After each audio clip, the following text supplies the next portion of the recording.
Alright, the Reds, it is talking Reds. The Reds on course then for a Champions League place, all in our hands now. All we've got to do is beat Roy Hodgson at Anfield on Sunday.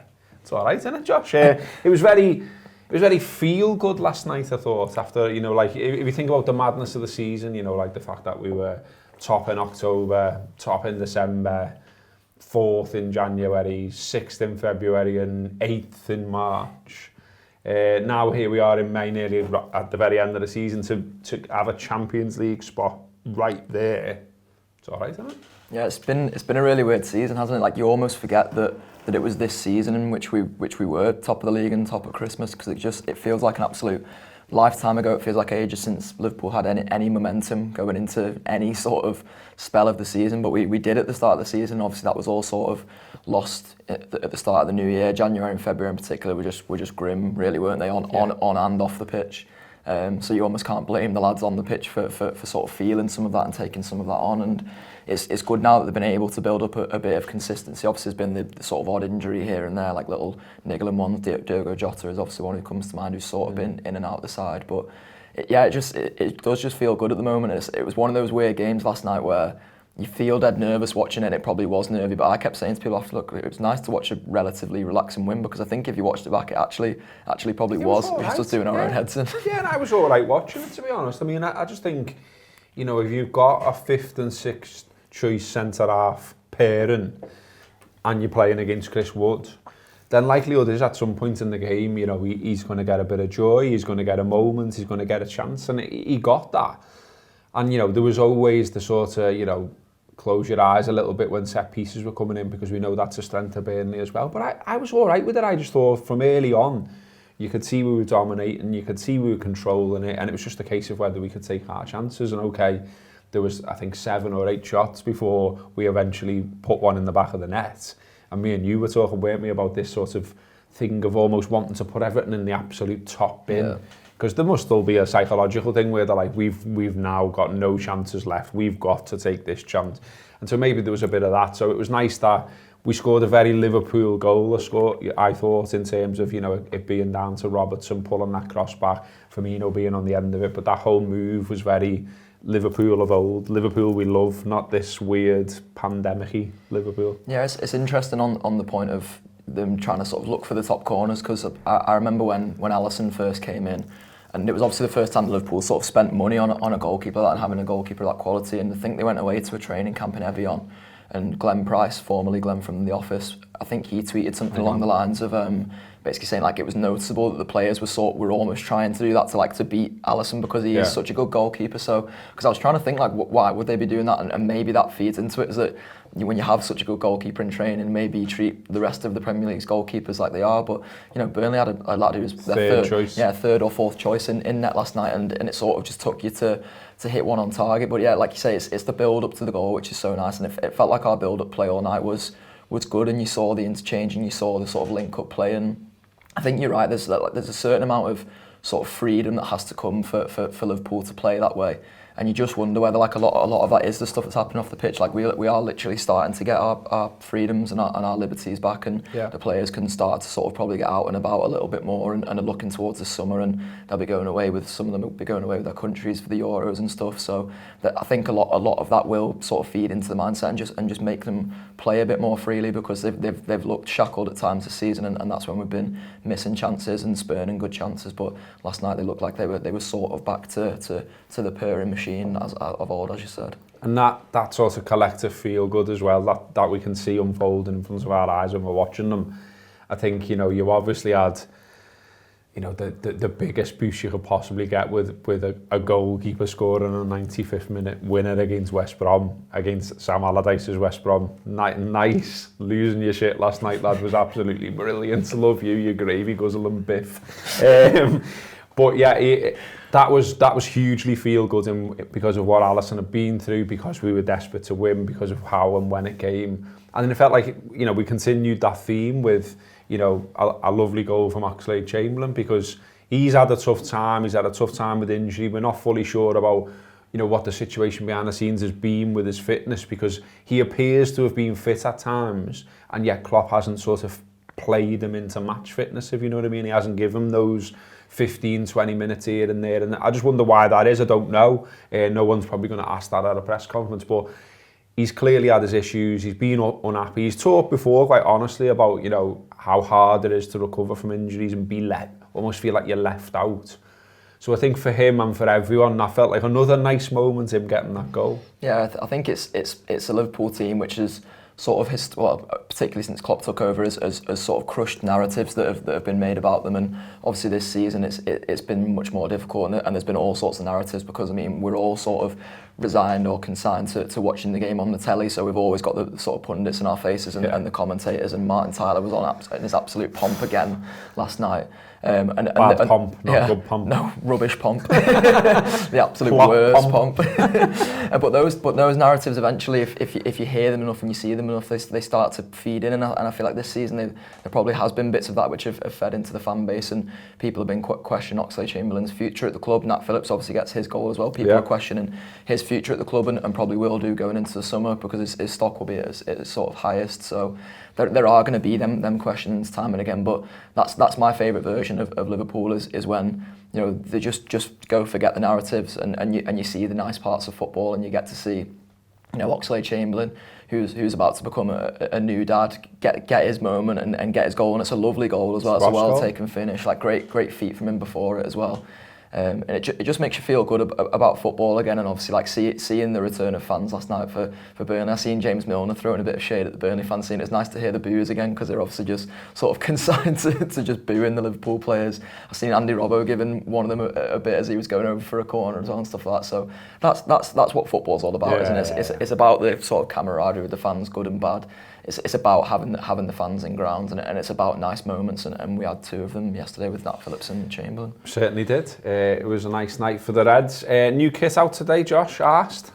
It's mad, isn't it? Like every time a new kit comes out, it's dead funny, because you sort of see obviously the types of people who would buy the kits, if that's an alright thing to say. Like, I'm not someone who would buy a Liverpool kit, so I'm never going to wear it, so I'm not particularly arsed in that sense. But then mad that it's Roman's kit though, isn't it? You do. The funny thing is, you do always see people kicking off, even if it's people who aren't going to buy the kits. And like, I would never get too wound up about it, because I'm not going to buy the kit. But then you see some people who I would expect to say the same thing, getting wound up about the kit. So like, look, I think everyone just wants the kit that they had when they were a kid, though, don't they? I think, you know, like that's sort of my take on it when I was thinking about it before. I mean, I saw it this morning and I thought, I don't get why there's orange on it, I'm being honest. Like, you know, I don't know what orange has got to do with Liverpool's history, heritage, tradition, whatever. But, you know, that's long gone anyway. I mean, we had a fucking blue kit the other season. And I remember being on the radio swimming about pool that. Kit this year. You know, there was that, the mad bottom of the swimming pool job. There was the one that looked like a car seat cover from the 70s. You know what I mean? It's long gone out the window, mad kits. But I kind of just think, like, can't you just do one that's just dead normal? Like, you know, like why has the home kit got orange on it? I don't know. The first one I ever got was 84, showing me age here. Red pinstripe Umbro, came in a box, was amazing. And I still love it now, and when I see it, I still love it. I've seen a picture of Rushy randomly somewhere on the internet this morning, and he had it on, and I was like, now that's a kit. But that is very Al-Fella Yadar chat, I get that. But can't like just make a kit for Yadar one year? Come on. Do you know what I mean? I think part of the issue they've got is, and this was what people were worried about when Nike came in, wasn't it? Is the idea that it's just going to be copy and paste kits and copy and paste, but then take the club's colours. And I wonder whether Nike have just sort of took that on a bit and been like, well, no, won't do copy and paste kits. We'll sort of break the mould a bit and do mad things, and maybe that's why you've got the orange on it. There's always a story, isn't it? Like I haven't seen what it is yet. Is there an explanation for the orange? There's normally a story by, no matter, this isn't a go at Nike, it's just a go at every kit manufacturer ever, seemingly in the modern age. They make up a story as to why it is, you know, like, it looks like the bottom of swimming baths because Kenny went swimming in baths once. And this takes us back to the time when Kenny Dalglish swam in the bath. You know what I mean? Like some bullshit story where you're like, you know, like when they put the blue on the kit that time and everyone was like, the fuck? They were like, well, go all the way back. And Liverpool were knocking around in a blue kit. And that was true. But equally, fairly famously, you know, Shankly boxed the red off and we liked that and we started winning things in it. So it's like, so what have you gone back to the blue for? And then, of course, the likes of me and other cynical people went, looks a bit like one of Standard Charter's corporate colours there, boys. Any comments? You know what I mean? But so I don't know. Is there a chat about the orange? I have not seen. I think there has been, yes. There's a reason. I've seen. No, I'm not. I don't know if there's an actual reason for it, but I've seen that's been the main thing people are kicking off about, isn't it? The orange. So I imagine like at some point they might have to come out and be like, this marks is the reason for the orange. Fairclough's hair when he scored against Saint Etienne. The only problem is we've had John Arnorisa since, haven't we? Who's probably left a bit of a worse taste for the Scouse Gingers in the nice Liverpool goal team. against the Manx though. Yeah, true. Just some awful own goals as well. They should have just done it yellow, shouldn't they? Really, like if they'd done it yellow, then you can sort of make the point that yellow's been on Liverpool kits in the past. It's been like one of the accent colours. I have seen a concept kit. I don't know if it's, people say it's the leak kit, don't they? But it ends up just being some fella's mocked up in his back bedroom. But the crew one, and I'd be really into that. Not that I'm going to buy it either way, but like I'd be into the idea of seeing like imagine Alex Oxlade-Chamberlain in a crew kit. The original one was good. I liked the original one at the time, but we weren't boss then. Like if we're redoing a kit, can we redo one from when we were boss, not when we were shite? We were stylish though, weren't we, back then? Like people don't want to talk about the white suits and things like that, but that Liverpool team was like it was quite like fashionable, wasn't it? Like they for their time, I'd say. One to look out for on the Anfield Wrap coming soon, by the way. We might be doing something with one of the white suits, which I'm actually quite excited about. Even though it marked a bit of a shitty time for us, it is a story, isn't it? There's literally a book called it and all that. Anyway, we're waffling, but that's kind of the point. Sunday, I nearly said Saturday. Sunday, Crystal Palace, final game of the season, 10,000 fans in. But not only that, sort of a bit of normality opening up as well. So I went to one of those sort of pandemic games, if you want to call it that, where they had 2,000 in and the pubs weren't open, the chippies weren't open, and there's all kinds of signing in procedures and checks and all that kind of stuff. There's still a bit of that on Sunday, don't get me wrong. But this time the pubs are open, and I'm sort of thinking there'll be a bit more of a buzz now, won't there, around the grounds. I mean, you know, I think that's what was missing last time. I was glad to be in there, don't get me wrong, and I loved the experience of being in the ground and seeing the Reds first hand again. But this time, I'm not going on Sunday, and I'm a bit gutted about that, but I'm going to go by the ground, I'm going to go to the pub, I'm going to sort of soak up the atmosphere of it all, and I'm looking forward to that bit. Yeah, I think it was weird in December, wasn't it? Because we sort of had like the tiers, so it was different region to region, sort of what the restrictions around COVID were, so it all did feel a bit weird. And I know that I remember the first game that fans back in the ground sort of feeling like how good it was, and I think maybe for the first couple, but then by the time you got to West Brom, you sort of saw what the writing was on the wall in terms of us going into the lockdown, didn't you? So I think it was always a bit weird around that time. Whereas now, like you genuinely feel like things are going to be getting back to normal, and I expect there'll be a lot of Reds around the ground, like you say. I think there'll obviously be people who went in December who can't go again, but I imagine they would be sort of going to pubs around the ground and stuff, and there will be that buzz, and I'm excited. Like I've got a ticket for the game, so I didn't go in December. I'm just excited to be back in and amongst it, and I was sort of saying back in December, I was like, I couldn't qualify for a ticket then anyway, but I was like, I'm not sure I'd want to go because it sort of feels, there's going to be loads less fans in there. It's not going to be the same sort of atmosphere. I went to the Atletico game, so I would almost rather like it came sort of perfectly back round in a circle, and I was back in when it was full again. But it's hard not to get excited about this one because it's a big game. The Reds need to win. The Reds need the fans to be in there, but also it just does feel like we are getting back to normal. So no, I'm excited. I'm excited to go down there. I'm excited to be in the pub after and sort of soak up the atmosphere that there is going to be there as well. And yeah, hopefully this continues now. And people are actually committing to laptops and stuff who are employed as journalists, things like, and I'm sure there'll be a warm welcome for Roy Hodgson. Why will there be? Why will there be? Just, I'm not even going to go into it. Look up your history. Look up the Hodge Files by Ben Johnson on the Anfield Wrap website, and then come back to me about warm welcomes for Roy Hodgson. Anyway, we're talking about returning to normal. We're talking about Anfield being what it should be. Not only the ground, but the wider area. Well, what's it been like for businesses? What's it been like for the pubs and the people who were all around the ground, who are part of the culture? Well, we thought we'd go and find out this morning. So, gone to speak to Mick, a hat, scarf or a badge. Check out his stuff, and we will end on the interview with Mick. So keep it real with the Anfield Wrap over this weekend. Keep going, keep subscribing, keep watching, keep listening, keep reading. Up the fucking Reds. Here's Mick. Okay, here we are, hat, scarf or a badge, or as a lot of people fondly call it, myself included, Mick's shop. Mick's shop will be open again on Sunday, so have a look at Twitter for the opening times. You can come in, you can have a browse, you can buy stuff, you can have a chat with Mick. All the stuff that was part of a lot of people's routine. Obviously routines have gone out the window the last year or so, so what's it been like for Mick, for the shop, for local businesses, and what are they expecting from here on in? What are they looking forward to? Well, we had a big chat with Mick about the shop, about the business, about the past and about the future.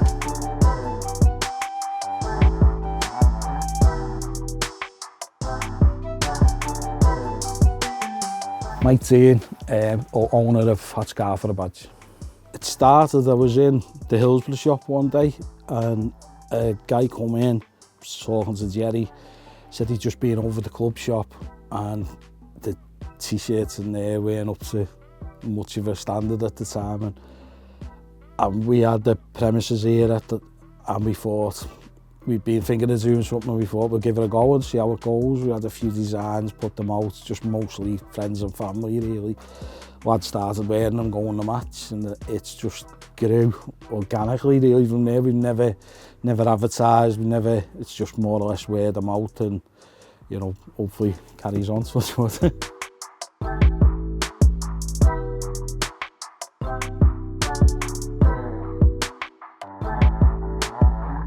The funny thing, a few of my mates who, from a long time, like when we started going to match, you never wore colours. Yeah. You know, the most I would wear is a tiny pin badge.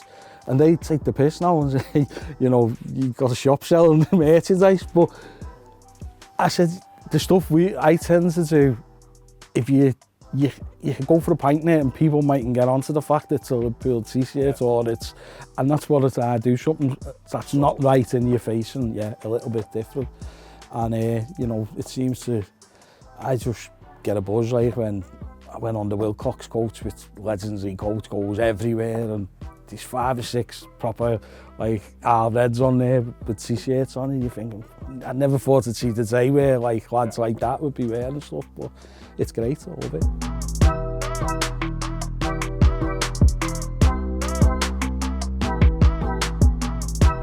It's had a major impact on us, to be honest. As you say, a lot of our stuff, lads get to go on holiday, go to the pub, go to match themselves, and as you say, we couldn't do none of that. At the start, you know, we got great support off everyone. A lot of people were ordering stuff online, knowing that, you know, and that's, you know, kept us going. The last couple of months have been hard because I think, as we were saying before, a lot of people interest has waned a bit, and you know, the performances haven't been great off the team until the last couple of games. So yeah, it's been hard so we're just glad that we're hoping we can start coming out of this now and move forward. As you say, it's been all right. I live in Anfield as well, and you drive past the stadium 3 o'clock when the match at 4, and it should be buzzing, and it's just, as you say, it's like a ghost town. You come, as I say, to be honest, you come in here and it's a little bit like sad. You think it should be busy now, and it's just not. But yeah, hopefully Sunday I think it might be a bit difficult for some people because it's staggered times going in the game, so you're going to have to maybe get here a bit earlier or whatever, as going myself, so we might have to shut a bit earlier because I've got to get in between 3:15 and 3:15, so we might be shut a bit earlier, but we will definitely be open on Sunday at some time.